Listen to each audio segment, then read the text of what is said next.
नमस्कार, स्वागत है आप सभी का सीयूटी कॉन्सेप्ट के इस ऑनलाइन लर्निंग प्लेटफॉर्म पर। उम्मीद करते हैं आप सब बहुत अच्छे होंगे, स्वस्थ होंगे और प्रसन्न होंगे। तो डीयू ने सबसे पहले अपनी ओर से जो है एडमिशन बुलेटिन जो है जारी कर दी है 2024-25 के लिए। और डीयू आपको पता ही है कि मोस्ट डिमांडिंग यूनिवर्सिटीज़ है सीयूटी एस्पिरेंट्स के बीच में। तो आज हम लोग एक एक करके चर्चा करेंगे कि क्या क्या एडमिशन के लिए क्या क्या क्राइटेरियाज होने वाले हैं और कौन कौन से सब्जेक्ट के लिए अलग अलग कौन कौन से हमें जो है कि हमारे पास कौन कौन से टेस्ट पेपर्स होने चाहिए, वो सारी चीज़ें हम चर्चा करेंगे। उसके लिए आपको सबसे पहले यहाँ पर डीयू की वेबसाइट पर आ जाना होगा और इसके बाद आप यहाँ पर इस वाले वेबसाइट पर आने के बाद यहाँ पर आप देखोगे कई सारे बच्चे पूछ रहे थे कि सर डीयू सीयूटी में शामिल है नहीं है, अभी जब हम फॉर्म अप्लाई कर रहे हैं तो दिख ही नहीं रहा है। तो अब आपको पता चल गया, यहाँ पर देख करके आप खुद समझ सकते हो कि यहाँ पर देखो ये कह रहा है कि रजिस्टर फॉर सीयूटी यूजी। तो डीयू में अगर आपको एडमिशन लेना है तो आपको किधर जाना होगा, सीयूटी यूजी के लिए पहले आपको एप्लीकेशन फॉर्म भरना होगा और फॉर्म भरना शुरू भी हो गया है। जिन बच्चों ने नहीं भरा है अभी जाकर के आप भर सकते हो। अगर कोई दिक्कत आ रही है, कोई यूनिवर्सिटी आपको अभी नहीं दिख रही है तो थोड़ा सा आप वेट कर लो, सारे यूनिवर्सिटी जो है अपडेट हो जाएगा, धीरे धीरे सब कुछ दिखने लगेगा। ठीक है, तो उसके लिए आपको परेशान नहीं होना है। अब यहाँ पर हम आ जाते हैं कहाँ पर, बुलेटिन इन्फॉर्मेशन पर। आप जैसे यहाँ पर अंडर ग्रेजुएट एडमिशन पर क्लिक करोगे तो आप यहाँ पर एक पीडीएफ फाइल आपका ओपन हो जाएगा। ये पीडीएफ फाइल हमने ऑलरेडी जो है डाउनलोड करके रखा है, तो हम लोग चलते हैं उसी के ऊपर और एक एक बातें जो हैं, जो भी महत्वपूर्ण बातें हैं, जो भी इंपॉर्टेंट चीजें हैं जो आपको समझना है। बहुत सारे बच्चों के मन में कंफ्यूजन रहता है और अगर ये कंफ्यूजन लेकर के आप जब फॉर्म भरने जाते हो तो वहां पर कंफ्यूजन और बढ़ जाता है और फिर वैसे अगर फॉर्म भरोगे तो कर दोगे आप गलती। और डीयू का फॉर्म ऐसा, डीयू का जब हम भरने जाते हैं तो टेस्ट पेपर सिलेक्शन में ना काफी गलतियां होती हैं, तो वो गलतियां नहीं करनी है। वो गलतियों से बचने के लिए इसको ध्यान से देखो, हर एक चीज मैं इसमें बताने वाला हूं। तो चलिए जब आगे बढ़ते हैं यहाँ पर, तो ये देखिए एकेडमिक सेशन 2024-25 के लिए यहाँ पर बताया गया है और ये सब कुछ है। इसके बाद आगे जब हम आएंगे तो यहाँ पर, ठीक है, ऐसे देखिए यहाँ पर ये भी चीज़ है। ठीक है, ये तो काम का नहीं है उतना। हाँ, यहाँ पे देखिए कौन कौन से यहाँ पर जब कंटेंट की बात करेंगे तो इसमें क्या क्या चीज़ें इसमें आपको देखने को मिलेंगी। तो यहाँ पर बहुत सारे लिंक्स मिल जाएंगे। ठीक है, आप पढ़ लीजिएगा क्या क्या है। जो इंपॉर्टेंट पॉइंट्स है ना, यहाँ पर इंपॉर्टेंट पॉइंट्स ये हमको समझना बहुत जरूरी है। एलिजिबिलिटी रिक्वायरमेंट समझना जरूरी है और इधर हमको structure of common university test, जो list of undergraduate degree programs जो है, ये तीनों चीज़ मतलब हमको यहाँ पर समझना होगा। बाद बाकी तो वैसे बहुत सारी चीज़ें हैं, एक एक करके हम बाद में भी आपके लिए वीडियो लाते रहेंगे। पर अभी के लिए जो फॉर्म अप्लाई करते समय जो बातें महत्वपूर्ण है हमको जानना, उन चीजों के बारे में हम आपको अभी बता देते हैं। तो चलिए आगे बढ़ते हैं यहाँ पर और इस तरीके से, ठीक है। ओके, सो हम यहाँ पर आ चुके हैं, ये देखिए इंपॉर्टेंट पॉइंट्स के ऊपर। तो इसमें बहुत सारे चीजें हैं जो आपको ध्यान रखना होगा। अगर पहला देखोगे तो सबसे पहले admission to all undergraduate programmes at the University of Delhi will be based on the score of obtained in CUET UG. तो सीयूटी यूजी तो आपको देना ही पड़ेगा। अगर कोई बच्चा चाह रहा है कि नहीं हम डायरेक्ट सीयूटी मतलब दिल्ली यूनिवर्सिटी में अगर एडमिशन ले लें, तो ऐसा नहीं होगा। आपको सबसे पहले सीयूटी यूजी का फॉर्म, एप्लीकेशन फॉर्म भरना होगा, इसके बाद एग्जाम में अपीयर होना होगा, उसके बाद जो आपका स्कोर आएगा उसके बेसिस पर आपका यहाँ पर एडमिशन होने वाला है। ऐसे डायरेक्ट अगर कोई सोच रहा है नहीं हम डायरेक्ट दिल्ली यूनिवर्सिटी में पहुंच जाएंगे, तो ऐसा नहीं होने वाला है। ये देखिए फिर से वही बात है, इसमें कुछ खास नहीं है। ठीक है, वही आपको मतलब वही बात है फिर से। ठीक है, फिर candidate must have studied at class and pass class 11th examination 12th। ठीक है, तो 12th में आपको पास होना पड़ेगा। यहाँ पर परसेंटेज का कोई क्राइटेरिया नहीं है कि आपको 60% लाना है, 50% लाना है, आप बस पास होने चाहिए 12th में। ठीक है, 12th अगर आपने पास किया है तो यूजी में आप यहाँ पर एडमिशन के लिए अप्लाई कर सकते हो सीयूटी के थ्रू। ठीक है, the candidate must have studied and pass class 12th, वही बात है फिर। ठीक है, अगर आपने 12th किया तो ठीक है, नहीं तो आपने मतलब उसके इक्विवेलेंट कोई कोर्स आपने किया रहना चाहिए 10+2 वाला। ठीक है, अब यहाँ पर जो मोस्ट इंपॉर्टेंट जो पॉइंट है इसमें देखो, यहाँ पर हाईलाइट करके भी इन्होंने बता रखा है। जब आप इसको पढ़ते हो, for admission to university of Delhi it is mandatory for the candidates to appear in CUET UG 2024 in those subjects in which she या he is appearing has pass class 12th। ठीक है, मतलब क्या हुआ इसका कि अगर आप यहाँ पर फॉर्म अप्लाई करने जा रहे हो और आपने मतलब आपको चूज करना है किसको, मतलब आपको दिल्ली में एडमिशन लेना है, दिल्ली यूनिवर्सिटी में। तो अगर आपको एडमिशन लेना है तो जब आप फॉर्म अप्लाई करोगे तो वहाँ पर जो सब्जेक्ट सिलेक्शन करोगे वो सब्जेक्ट आपके 12th क्लास में पढ़े रहने चाहिए।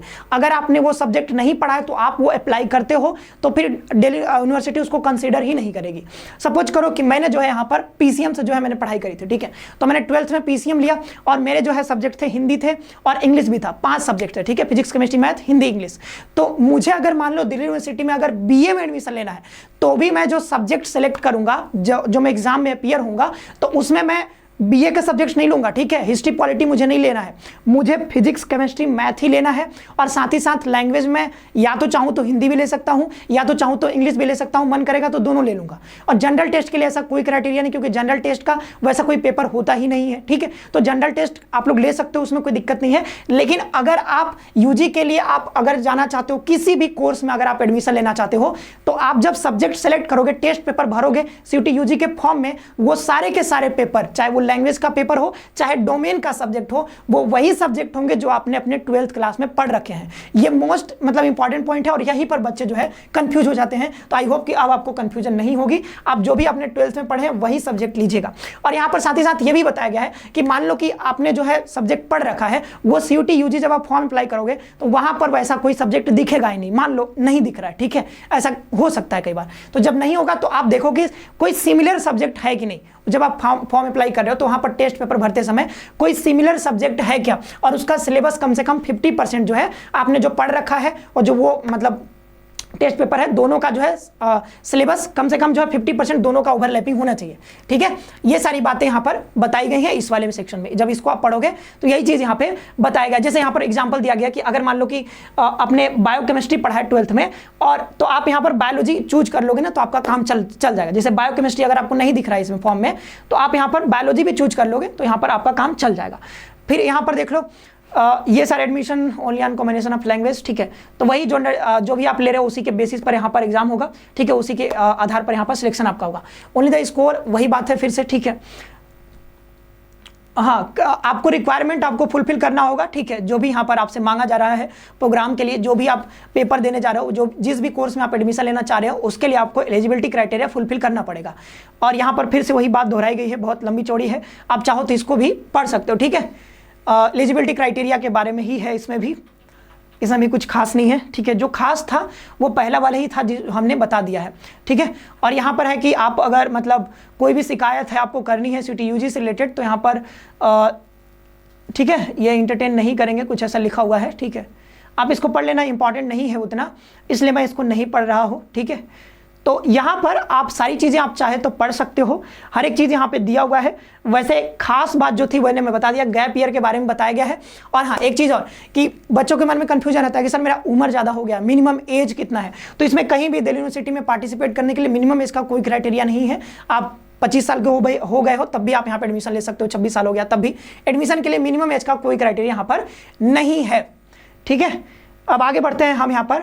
तो अब कुछ ना टेस्ट पेपर के बारे में हम यहाँ पर थोड़ा सा पढ़ लेते हैं टेस्ट पेपर के बारे में। देखो, जब हम यूजी की बात करते हैं तो जो स्ट्रक्चर हम समझते हैं टेस्ट पेपर्स के, तो वो 3 सेक्शन में आपको पता है वो डिवाइडेड होता है। एक लैंग्वेज होता है, एक डोमेन सब्जेक्ट्स होते हैं, और तीसरा होता है जनरल टेस्ट। अब जो लैंग्वेज होता है उसको भी इन्होंने 2 पार्ट में बांटा है, सेक्शन 1A और सेक्शन 1B।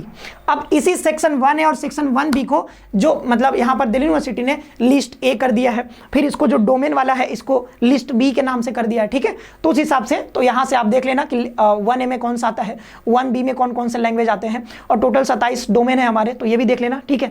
इसी को इन्होंने क्या किया है दिल्ली यूनिवर्सिटी से, यहाँ पर इसको B1 और B2 में बांट दिया है, ठीक है। मतलब लिस्ट B और लिस्ट B में 2 फिर से सब सेक्शन है जिसमें B1 और B2 है। तो आपसे कहा जाएगा कि B1 से आपने 2 डोमेन सब्जेक्ट्स लेने हैं और B2 से आपको मतलब 1 लेना है, ठीक है। तो वैसे जैसे ही बताएगा तो आप यहाँ पर चेक कर लेना कि B1 B2 का क्या मतलब है, ठीक है। अब यहाँ पे देख लो, 6 टेस्ट पेपर ले सकते हो, इससे ज़्यादा नहीं ले सकते हो, ये मैंने पहले ही बता दिया है। It is mandatory for the candidates to appear in CUET UG 2024 in those subjects in which he she is appearing has passed class 12th। वही बात है जो हमने जो मोस्ट इंपॉर्टेंट पॉइंट जो था भी हाईलाइटेड लिख करके, वही यहाँ भी है कि जो भी सब्जेक्ट जो भी टेस्ट पेपर आप भर रहे हो वो आपने 12th में पढ़ रखे होने चाहिए, अदरवाइज आप यहाँ पे एडमिशन नहीं ले पाओगे डीयू में। यहाँ पर है कि एटलीस्ट 1 लैंग्वेज ले लेना, ठीक है। और यहाँ पर डोमेन यहाँ पे बताया जा रहा है आपको कि डोमेन भी चूज करना होगा आपको, और साथ ही साथ यहाँ पर जनरल टेस्ट भी यहाँ पर अलग अलग प्रोग्राम के लिए यहाँ पे जनरल टेस्ट भी चाहिए। तो एलिजिबिलिटी आपको देखना होगा कि अलग अलग कोर्स में देखो कौन कौन से लैंग्वेज हैं, ठीक है। यहाँ पर कौन कौन से कोर्सेज चलते हैं लैंग्वेज के, तो इतने सारे लैंग्वेज के कोर्स हैं डीयू में। फिर इधर देखोगे आर्ट्स ह्यूमैनिटीज़ के, ठीक है, बहुत सारे कोर्सेज हैं इधर आपको, मतलब अलग अलग है। एक बार आप इसको पढ़ लोगे डाउनलोड करके, ठीक है, जिसको जो जरूरत है, जिस हिसाब से सारा चीज आप अपना देख लेना, ठीक है। अब आगे बढ़ते हैं, तो यहां पर आप देख लो, ठीक है, यहां पर प्रोग्राम के बारे में होगा, ठीक है। देखो लिस्ट ए, पहले क्या था, वहां पर सेक्शन 1 था, ठीक है, उसमें देखो इतने सारे लैंग्वेजेस थे, इसने लिस्ट ए करके यहां पर 1A और 1B में इसको बांट दिया है, ठीक है। लिस्ट ए में भी 1A और 1B, तो 1A में कौन कौन सा आएगा, फिर लिस्ट बी में देखो, ठीक है। लिस्ट बी में देखो, तो जब लिस्ट बी में देखेंगे तो यहां पर कुछ सब्जेक्ट को लिस्ट B1 मतलब बी मान करके इसको B1 और B2 में यहां पर क्लासीफाई किया गया है। तो B1 में देखोगे इतने सारे डोमेन सब्जेक्ट्स हैं, ये सारे सब्जेक्ट इसमें आपको जब फॉर्म भरोगे तो ये सारे सब्जेक्ट्स आपको देखने को मिलेंगे। तो ये B1 इसको इन्होंने बोला है 18 सब्जेक्ट्स को, बाद बाकी जो 9 सब्जेक्ट्स बचे हुए हैं उनको लिस्ट B2 में डाल दिया गया है, ठीक है। जो मेजर सब्जेक्ट्स हैं उधर हैं डोमेन वाले, और जो बाद बाकी बचे हैं 9 सब्जेक्ट्स B2 में है, ठीक है। तो यहां पर अब देखो, अब जैसे आप फॉर्म अप्लाई करने जाओगे तो वहां पर आपको कुछ इस तरीके से देखने को मिलेगा, जैसे एलिजिबिलिटी के बारे में, प्रोग्राम स्पेसिफिक एलिजिबिलिटी, तो हर सब्जेक्ट के लिए, हर प्रोग्राम के लिए यहां पर एलिजिबिलिटी भी दिया गया है। तो आप जिसके लिए अप्लाई करो आप उसके लिए यहां पर देख सकते हो क्या उसका एलिजिबिलिटी है। जैसे यहां पर कहा है किसके लिए, यहां पर है, यहां पर ये बताया जा रहा है कौन कौन सा सब्जेक्ट कॉम्बिनेशन चाहिए। तो आप मान लो कॉम्बिनेशन 1 ले रहे हो, मतलब इन दोनों में से कोई भी ले सकते हो, तो आपका यहां पर काम चल जाएगा। से किस प्रोग्राम के लिए ये तो बताया नहीं है, ठीक है। बीए ऑनर्स अरेबिक के लिए, तो बीए ऑनर्स अरेबिक में अगर आप एडमिशन लेना चाहते हो डीयू में, तो आपको क्या करना होगा, अरेबिक ले लो लिस्ट ए से, ठीक है। लिस्ट ए मतलब लैंग्वेज से, तो लैंग्वेज से अरेबिक ले लो, ठीक है। साथ ही साथ any 2 subjects from list B1, तो B1 जिसमें 18 सब्जेक्ट्स थे वहां से कम यहां पर 2 सब्जेक्ट आपको वहां पर ले लेना है B1 से, ठीक है। और any 1 subject from either list B1 या फिर B2 से। कहने का क्या मतलब है कि आप B2 से ले भी सकते हो, मन करे तो नहीं भी ले सकते हो। तो आप 2 सब्जेक्ट B1 से कर लो, डोमेन सब्जेक्ट, और 1 सब्जेक्ट चाहो तो B2 से भी कर सकते हो, और चाहो तो तीनों के तीनों आप लिस्ट B1 से ही ले सकते हो, लिस्ट B1 से, या फिर आपका मर्जी करे तो लिस्ट B2 से भी 1 सब्जेक्ट ले सकते हो। साथ ही साथ अब इसके अलावा आप चाहो तो, अब किसी ने अरेबिक नहीं पढ़ा है लेकिन उसको अरेबिक में ही एडमिशन चाहिए, तो अब अरेबिक मान लो आपने नहीं पढ़ा है 12th में, तो आप क्या कर सकते हो, मान लो आपने इंग्लिश पढ़ा हुआ है, तो आप यहां पर लिस्ट ए में इंग्लिश चूज कर सकते हो। साथ ही साथ वो वाले क्राइटेरिया जो डोमेन वाले हैं वो ऊपर के सेम ही है, ठीक है, उसमें कोई अंतर है नहीं। और यहां पर अलग अलग कॉलेज वाइज यहां पे बताएगा कितने सारे सीट्स हैं, तो अनरिजर्व कैटेगरी में 12 है, ओबीसी में से है, तो सीट्स के बारे में भी आपको जान करके क्या करेंगे आप, ठीक है। और इधर जो क्राइटेरिया ना वो लगभग सेम ही है, जैसे बंगाली के लिए आप ले रहे हो तो आप चाहो तो बंगाली, लेकिन आप बंगाली नहीं आप पढ़े हो तो आपको उसकी जगह पर या तो आपने हिंदी पढ़ रखा हो या फिर इंग्लिश, जो भी आपने पढ़ रखा होगा, यहां पर आप एक लैंग्वेज कम से कम आपको चाहिए। जनरल टेस्ट इसके लिए नहीं चाहिए, तो इस चीज का ध्यान रखना, ठीक है। अब अलग अलग कोर्सेज के लिए हर चीज बताया गया है कि इतने सारे, देखो यहां पर बीए ऑनर्स इंग्लिश जो है इतने सारे कॉलेजेस में चलता है, देखो कितने सारे कॉलेजेस हैं, ठीक है। तो ऐसे ही नहीं, बहुत सारे कॉलेजेस हैं, इसलिए बच्चे बहुत सारे अप्लाई भी करते हैं यहाँ पर, ठीक है।